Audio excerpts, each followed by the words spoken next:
Hola, ¿qué tal mis estimadísimos estudiantes de Derecho que se encuentran preparando su examen de grado?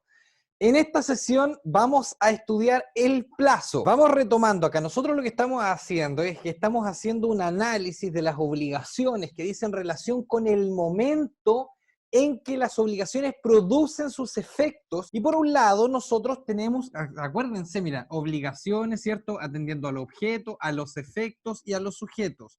Entonces, cuando nosotros estudiamos las obligaciones en cuanto a los efectos, vimos las obligaciones puras y simples y las obligaciones sujetas a modalidad, ¿cierto? Ya, dentro de estas obligaciones sujetas a modalidad tenemos las obligaciones sujetas a condición, que ya lo estudiamos, las obligaciones sujetas a plazo y las obligaciones sujetas a modo. ¿Qué es lo que vamos a estudiar en esta sesión, mis estimadísimos? El plazo, primero, fuente normativa, ¿dónde está tratado? El plazo está tratado en el libro cuarto que está mencionado y en el libro tercero está desarrollado en las asignaciones testamentarias a día. Esto está en el artículo 1080. ¿Se acuerdan que cada vez que nosotros íbamos a estudiar el plazo, nos teníamos que ir al 1080, al 1081, ¿cierto? Y en el libro cuarto está tratado a propósito de las obligaciones a plazo, 1494 en adelante. Definición. El artículo 1494 nos da una definición legal del plazo. Nos dice que el plazo es la época que se fija para el cumplimiento de una obligación. Perfecto. Y puede ser expreso o tácito. Y este tácito es el tácito de toda la vida. Cuando estamos hablando del tácito, el plazo tácito es aquel plazo que se obtiene de manera concluyente e inequívoca, ¿cierto? Por ejemplo, el comerciante que le pide a su proveedor que le venda 500 pelotas para venderlas para la Navidad. ¿Se fijan ustedes? Entonces, se extrae de eso que al comerciante no le sirven las pelotas que le van a llegar para el año nuevo, en marzo, no le sirven. El concepto legal, la definición legal, solo trata el plazo suspensivo. Si ustedes lo analizan, está solamente tratado el plazo suspensivo sin tratar el plazo extintivo. Y como que Andrés Bello no era muy fanático de hacer un desarrollo sistemático del plazo. Si nosotros nos vamos al artículo 1567, ahí tampoco está tratado el plazo extintivo como modo de extinguir la obligación. Por lo que la doctrina, razón por la cual la doctrina ha señalado su propia definición de lo que nosotros entendemos por el plazo, y esta es la definición que todos nosotros no sabemos, que todos nosotros conocemos y que es tan breve que nos dice que el plazo es el hecho futuro y cierto en que se fija, donde se fija, para el cual se fija el ejercicio y la extinción de un derecho, ¿cierto? El ejercicio, la exigibilidad, nunca el nacimiento de un derecho. ¿Se fijan ustedes? Ya, es el plazo que se fija, es la época que se fija, nosotros la conocemos. Eso en cuanto a la definición. Entonces tenemos la fuente normativa, tenemos la definición y ahora nosotros vamos a pasar al estudio de las características del plazo, cómo nosotros identificamos el plazo. Primero, nosotros ahora ya podemos incluso saber cuáles son las características, es un hecho futuro, ¿cierto? Es un hecho cierto. Aquí, los elementos constitutivos de las características del plazo es que es futuro y que es cierto. Si existe la 0,0000000,1% de probabilidad que el hecho no ocurra, entonces no es plazo, es condición, porque es incierto, entonces condición. Si no, no sería condición si no fuera incierto. Puede estar pendiente o cumplido, pero jamás fallido. No existe tal cosa, es más falso que plazo fallido. Es un elemento en el contrato, es un elemento accidental por regla general, un elemento accidental por regla general, pero excepcionalmente puede ser de la naturaleza. Por ejemplo, el plazo de 10 días que en el pago en el contrato del mutuo, cuando no se fija un plazo, artículo 2200, entonces aquí se fija un plazo que en el artículo 2200 nos dicen que 10 días para la restitución. O puede ser también de la esencia como en el artículo 1554, número 3, que contenga un plazo o una condición, ¿cierto?, en el contrato de promesa. Cuando el plazo está en suspenso del ejercicio del derecho, este se llama plazo suspensivo. Está en suspenso. Y cuando su llegada extingue el derecho, se llama plazo extintivo. Perfecto. Listo. Cuando nosotros hablamos del efecto, las consecuencias jurídicas que se suscitan a propósito del plazo, del plazo puede depender el ejercicio de un derecho o la extinción del mismo. Esos son los efectos. De repente uno sabe la respuesta, pero no sabe a qué pregunta responde eso, ni cómo me lo pueden preguntar y qué tengo que decir. Cuando hablamos de la clasificación del plazo, tenemos que atender a los distintos criterios. Entonces, primero, atendiendo a la forma, a la manera en que se invoca el plazo, nosotros tenemos el plazo expreso y el plazo tácito, ¿cierto? Esta es la clasificación, así. Cuando estamos hablando del plazo expreso, es aquel que consta en términos formales y explícitos. El plazo tácito es aquel que se obtiene de manera concluyente e inequívoca. Es el que se deduce de la naturaleza de la obligación, dicen los autores. Es el que se deduce de la naturaleza de la obligación, como el comerciante que encarga 500 pelotas para la Navidad y que no me las pueden entregar en marzo, no me las pueden entregar para el Año Nuevo. Eso ya lo dijimos en la definición. Sí, vamos a ocupar siempre los mismos ejemplos. Eso nosotros lo venimos diciendo desde el principio y es algo que tenemos que usar. Repetición cognitiva, nos vamos aprendiendo este asunto. Segundo criterio en virtud del cual nosotros vamos a efectuar esta clasificación. ¿De dónde surge, de dónde nace, de dónde emana el plazo? El plazo puede ser voluntario, legal o judicial. Este último es bien escaso. El plazo voluntario puede ser también unilateral o bilateral. Cuando es unilateral, emana de la voluntad de una persona. Cuando es bilateral o convencional, convención o contrato bilateral, acto jurídico bilateral, son sinónimos. Y el plazo legal es el que emana de la ley, ¿cierto? La acción redivitoria que prescribe en 6 meses para los bienes muebles. El plazo judicial. Entonces nosotros vamos a señalar el artículo 904, que es uno de los que el profesor está esperando escuchar. Respecto de las prestaciones mutuas, el plazo que tendrá el poseedor vencido para restituir el bien lo determina el juez, plazo judicial. El artículo 1094, mira, fíjate, dentro del título incluso, si hay un modo en el testamento, pero el testador no ha fijado un plazo para cumplir con el modo, entonces lo establece el juez. Luego, el artículo 2291.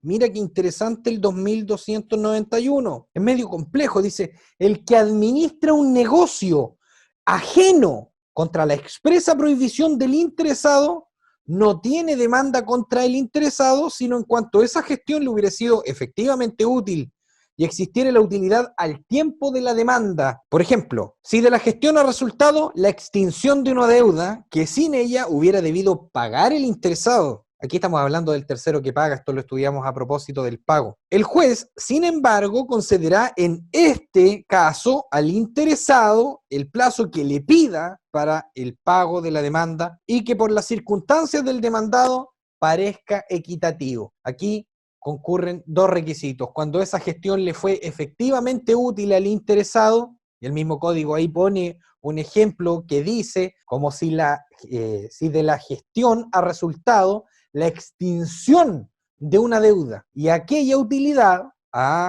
existe al tiempo de la demanda. Entonces el inciso segundo señala que el juez debe conceder un plazo al interesado, el plazo que le pida para pagar, que según las circunstancias del demandado parezca equitativa. No va a salir aquí un millonario con así un gigantesco patrimonio pidiendo 60 meses de plazo, 120 meses de plazo.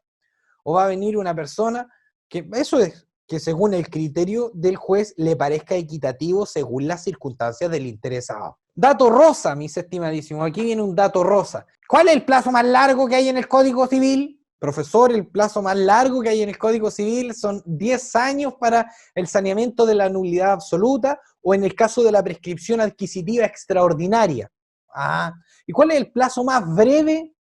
El plazo más breve es el del nacimiento para reputar que una persona vivió, el plazo que señala el código es que haya vivido un momento siquiera. Acuérdense de eso, por si de repente les sale esta pregunta que es el dato rosa. Tercer criterio, atendiendo a si se sabe o no ¿cuándo va a ocurrir aquel hecho futuro y cierto? ¿El hecho va a ocurrir? Claro que sí, si no, no sería plazo. ¿Se sabe cuándo? Entonces, tenemos el plazo determinado, se conoce, está determinado, y el plazo indeterminado, que ciertamente va a ocurrir, pero no se sabe cuándo. Por ejemplo, el día de la muerte de una persona. Eso va a ocurrir, pero no sabemos cuándo, indeterminado. Atendiendo a su efecto, el efecto que tiene el plazo, imagínate, el efecto que tiene el plazo. Nosotros tenemos el plazo suspensivo, es un hecho futuro y cierto, del cual depende el ejercicio, jamás el nacimiento, el ejercicio de un derecho. Entonces, puedo ejercer un derecho a la fecha de la llegada de aquel plazo, y el plazo extintivo, está llegando a los estudiantes, un plazo extintivo que es un hecho futuro y cierto, claro, si no, no sería plazo, del cual depende la extinción de un derecho. Por ejemplo, me regalan un mes de Netflix. Entonces llega el mes y me dicen, ya, ahora tan buena la serie, ahora tienes que pagar un mes solamente. Termina el mes, termina el derecho. Cuando nosotros estudiamos los efectos del plazo, puede encontrarse suspensivo pendiente, suspensivo cumplido, extintivo pendiente, extintivo cumplido. Entonces, depende del estado en que se encuentre el plazo, van a ser los efectos que se produzcan, los efectos jurídicos. Vamos a estudiar primero el efecto del plazo suspensivo pendiente. Pensémoslo, el plazo suspensivo pendiente. El derecho ya nació, pero no es exigible todavía. El deudor no tiene el deber de cumplir. Claro, pues si no es exigible todavía. El deudor puede cumplir. Claro que puede cumplir, estando pendiente el plazo. Con lo que se entiende que está renunciando al plazo. Si tenía que pagar la cuota del auto el 20 de septiembre y yo la pago el 1 de septiembre, estoy renunciando al plazo. Entonces, no se puede todavía constituir en mora al deudor, porque la obligación no es exigible todavía, ¿se fija usted? No comienzan a correr tampoco aún los plazos de prescripción. Y esto es súper importante, que no puede operar la compensación legal. ¿Por qué no puede operar la compensación legal? Porque la compensación legal requiere que la obligación sea actualmente exigible, y esta no es actualmente exigible aún. Plazo suspensivo, pero cumplido. Cumplido. Mira qué interesante. Plazo suspensivo, cumplido. La obligación, suspensivo, cumplido. La obligación se hace exigible. Ándale, compadrito, se hace exigible la obligación. Por lo tanto, debe mirarse como si fuera una obligación pura y simple, como si no hubiera habido plazo y todo lo que dijimos que no pasaba en el caso anterior, ahora sí pasa. Entonces me estudio una nomás, me estudio esta. Todo lo que no va a pasar aquí, va a pasar acá abajo. Plazo extintivo pendiente. Extintivo pendiente. El derecho nace y se puede ejercer y demandar si no me cumplen. Por ejemplo, de los 30 días gratis de Netflix, ¿cierto? Extintivo pendiente. Cuando estamos hablando del plazo extintivo cumplido, mira, fíjate, se extingue el derecho por el solo ministerio de la ley. Plazo extintivo cumplido. Se te acabó el Netflix, chiquillo. Extintivo y cumplido, se extinguió. Vamos a enfocarnos, mis estimadísimos, enfoquémonos nosotros en la extinción del plazo. El plazo se extingue. Vamos a poner aquí el foco. Extinción del plazo. Cuando nosotros estamos hablando de cómo se extingue el plazo puede extinguirse por vencimiento, por renuncia. Acuérdense la cuota del auto. Por caducidad, llamado por algunos autores como el profesor Aveliuk, como la aceleración del pago. Cuando nosotros hablamos de la extinción del plazo, se extinguió el plazo, tanto el vencimiento como la renuncia, pueden operar para el plazo suspensivo como para el plazo extintivo. Pero cuando hablamos de la caducidad del plazo, solo opera para el plazo suspensivo. Esto es como que un poco de lógica, ¿eh? ¿Se imaginan caducando el plazo que ya se me acabó? Vencimiento. Vamos a referirnos al vencimiento. Cuando nosotros hablamos del vencimiento, es la llegada del plazo, es el cumplimiento. Un plazo vencido es un plazo cumplido, se cumplió. Es la forma natural de cómo se extingue el plazo. Llegó, venció, se cumplió. Listo, vencido, se te venció el plazo. Si no vean películas de gángster, se te venció el plazo. Renuncia. Cuando hablamos de la renuncia, el plazo es un derecho para el titular del plazo. Y por lo tanto, según el artículo 12, es renunciable porque no está prohibida su renuncia y miran solamente al interés particular del renunciante, ¿cierto? Ya. Y ahí nos amparamos en la autonomía de la voluntad, por lo que prohibirle a una persona que renuncie al plazo, imagínense, ¿cómo? ¿Yo le puedo prohibir a una persona que renuncie al plazo? Sí, esa prohibición es válida. La fuente de aquella prohibición puede ser el testamento o emanar de la voluntad de las partes en su caso. Artículo 1497, renuncia. Caducidad. Cuando hablamos de la caducidad, el Código Civil italiano lo llama la decadencia, decadenza. A la caducidad del plazo en materia de contratos, decadencias, está decaído, decadencia, ¿cierto? Esta es una institución establecida en beneficio del acreedor y en resguardo de su acreencia. La caducidad o vencimiento anticipado del plazo puede ser convencional o legal. Convencional, cuando es convencional, se produce cuando las propias partes que han contratado señalan ciertas circunstancias en virtud de las cuales el acreedor podrá cobrar anticipadamente. A esto se le conoce también como la cláusula de aceleración. Mira, tonto, tú me dejáis de pagar 2 cuotas y yo te cobro el crédito completito.